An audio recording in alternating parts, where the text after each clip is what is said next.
28 साल का आरव जिम्मेदारियों के बोझ तले दबा हुआ। घर की उम्मीदें उसके कंधों पर थी। माँ की दवाइयाँ, पिता की यादें और अधूरी पढ़ाई। नौकरी की तलाश में वो शहर शहर भटक रहा था।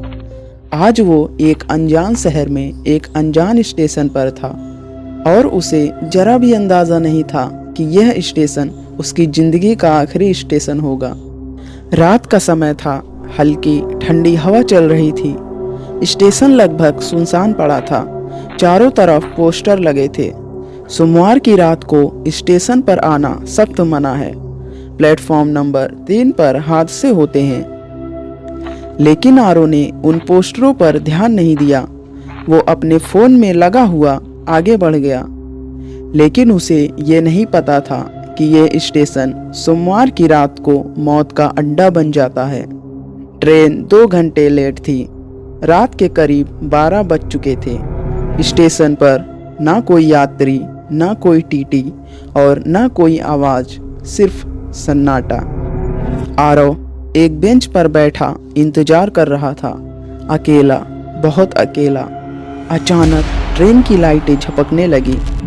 फिर एक धीमी आवाज़ आई, मदद करो। आरव चौंक गया। फिर दूसरी आवाज़ आई, मुझे घर जाना है, मेरी माँ इंतजार कर रही होगी। आरव का दिल तेज धड़कने लगा। उसने पलटकर देखा, लेकिन वहाँ कोई नहीं था। अचानक प्लेटफॉर्म नंबर 3 की तरफ एक लड़की दिखाई दी। फटे पुराने सफ़ेद कपड़े, बिखरे बाल, खाली आंखें। उसके कपड़े देखकर ऐसा लग रहा था जैसे किसी ने जानबूझकर फाड़े हों। वो धीरे धीरे आरव की ओर बढ़ी और बोली, तुम भी मेरी तरफ फंस गए हो। आरव डर से कांपने लगा। मुझे जाने दो, मेरी माँ इंतजार कर रही होगी। लड़की की आवाज़ बदल गई। उसने कहा, मैं हर सोमवार आती हूँ मदद मांगने, लेकिन कोई मदद नहीं करता, इसलिए मुझे फिर मरना पड़ता है। आज तुम भी मरोगे। आरव डरते हुए बोला, मैं तुम्हारी मदद करूँगा, लेकिन तुम मुझे बिना कुछ किए जाने दोगी।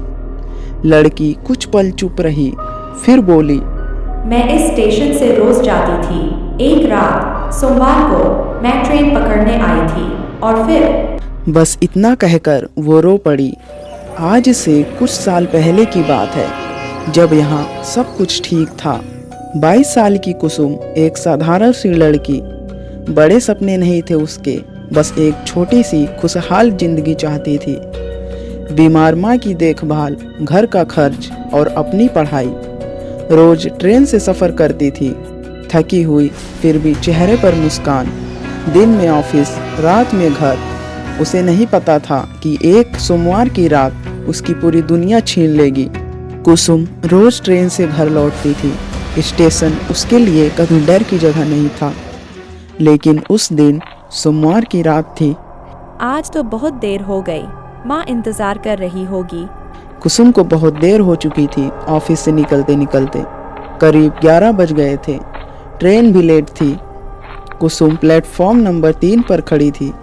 रात के करीब 11:34 हो गए थे। प्लेटफॉर्म नंबर 3 पर ट्रेन आने में अभी भी 12 मिनट बाकी थे। कुसुम बेंच पर बैठी इंतजार कर रही थी, बैग सीने से लगाए, हाथ में फ़ोन। स्क्रीन पर माँ की फ़ोटो खुली थी। वो बार बार उसी फ़ोटो को देख रही थी और धीरे से बोली, बस ट्रेन आ जाए। तभी 4 लड़के आए, नशे में धुत, और सीधे उसके पास आकर खड़े हो गए। कुसुम की नज़रें अब बार बार सामने जा रही थी। वो चारों लड़के अब बहुत पास खड़े थे। एक बोला, इतनी रात अकेली? दूसरा हंस पड़ा, तुम्हें डर नहीं लगता? तीसरा उसके पीछे आकर खड़ा हो गया। कुसुम घबरा गई। वो उठी, लेकिन रास्ता बंद था। उसने धीमी आवाज़ में कहा, प्लीज़ हट जाओ। कोई नहीं हटा। एक हाथ आगे बढ़ा और उसके कंधे को छू लिया। कुसुम सिहर गई। उसने झटके से हाथ हटाया, मत छुओ मुझे। तभी एक लड़के ने उसका हाथ पकड़ लिया। कुसुम की आंखों में आंसू आ गए। उसने जोर से कहा, छोड़ दो मुझे प्लीज। अब वो चिल्लाई, कोई है, मेरी मदद करो। उसकी आवाज़ प्लेटफॉर्म में गूंज गई। चाय वाला रुका। 2 लोग उठे। फिर वापस बैठ गए।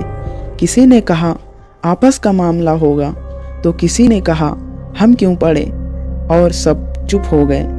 वो रोते हुए बोली, मुझे घर जाना है, मेरी माँ इंतजार कर रही होगी। लेकिन उस रात किसी को फर्क नहीं पड़ा। धीरे धीरे वो चारों उसे प्लेटफॉर्म के अंधेरे कोने की तरफ ले गए। कुसुम की आवाज़ धीरे होती गई और फिर बस एक सन्नाटा, और वो लड़के वहाँ से भाग गए। कुछ मिनट बाद ट्रेन आई, कुछ देर रुकी और फिर चली गई। अगली सुबह स्टेशन पर अचानक भीड़ जमा हो गई। लोग फुसफुसा रहे थे। रात में प्लेटफॉर्म 3 पर कुछ भयानक हुआ था। पटरी के पास एक लड़की की हालत देखकर सब सन्न रह गए। वो लड़की कुसुम थी।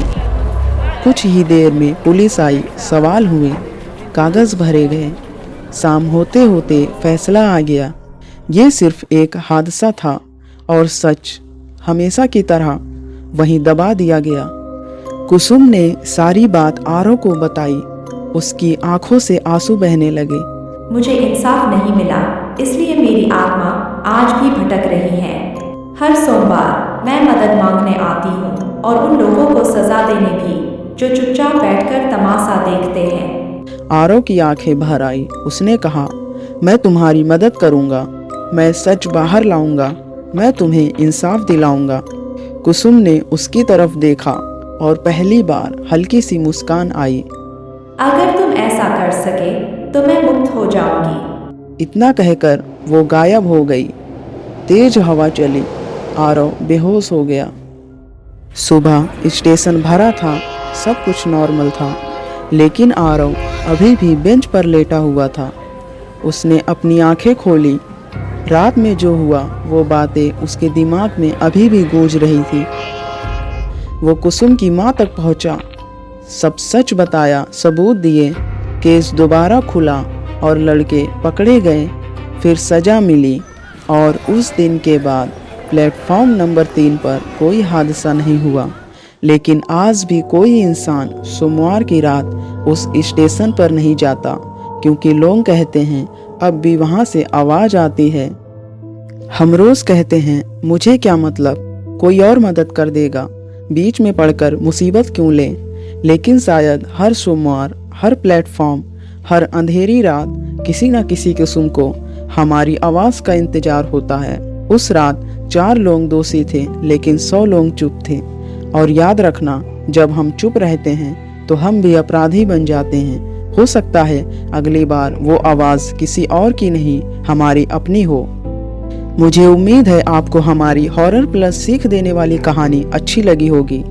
अगर ये कहानी आपके दिल को छू गया हो तो हमारे चैनल को सब्सक्राइब करना मत भूलना, क्योंकि हम आपके लिए ऐसे ही डर और सीख देने वाली कहानियाँ लाते रहते हैं।